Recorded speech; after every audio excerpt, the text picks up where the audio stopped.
আসসালামু আলাইকুম ওয়া রাহমাতুল্লাহি ওয়া বারাকাতুহু। আউযু বিল্লাহি মিনাশ শাইতানির রাজিম। বিসমিল্লাহির রহমানির রহিম।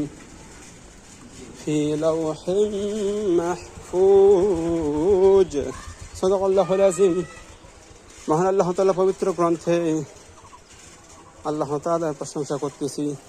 মাহে রমাদান মাসের এই লাইভ সম্প্রচার করা হলো, এই জন্য আল্লাহ পাকের শানে শুকরিয়া আদায় করি। আলহামদুলিল্লাহ। বিশ্বনবী আমাদের আখিরে জামানার পয়গম্বর শ্রেষ্ঠ নেতার শানি বলিয়া সাল্লাল্লাহু আলাইহি সাল্লাম মহান আল্লাহ তাআলা সূরাতুল বুরুজের 22 নম্বর আয়াতে বলতেছেন ফি লাওহিম মাহফুজ।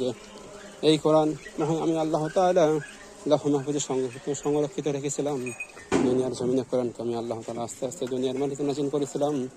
বান্দাদের উপকারার্থে আমি আল্লাহ তাআলা কোরআনুল কারীমকে দুনিয়ার আসমানে আস্তে আস্তে নাযিল করেছি, বান্দাদের সুবিধার্থে বিভিন্ন বিষয় দিক নির্দেশনা দেওয়ার জন্য।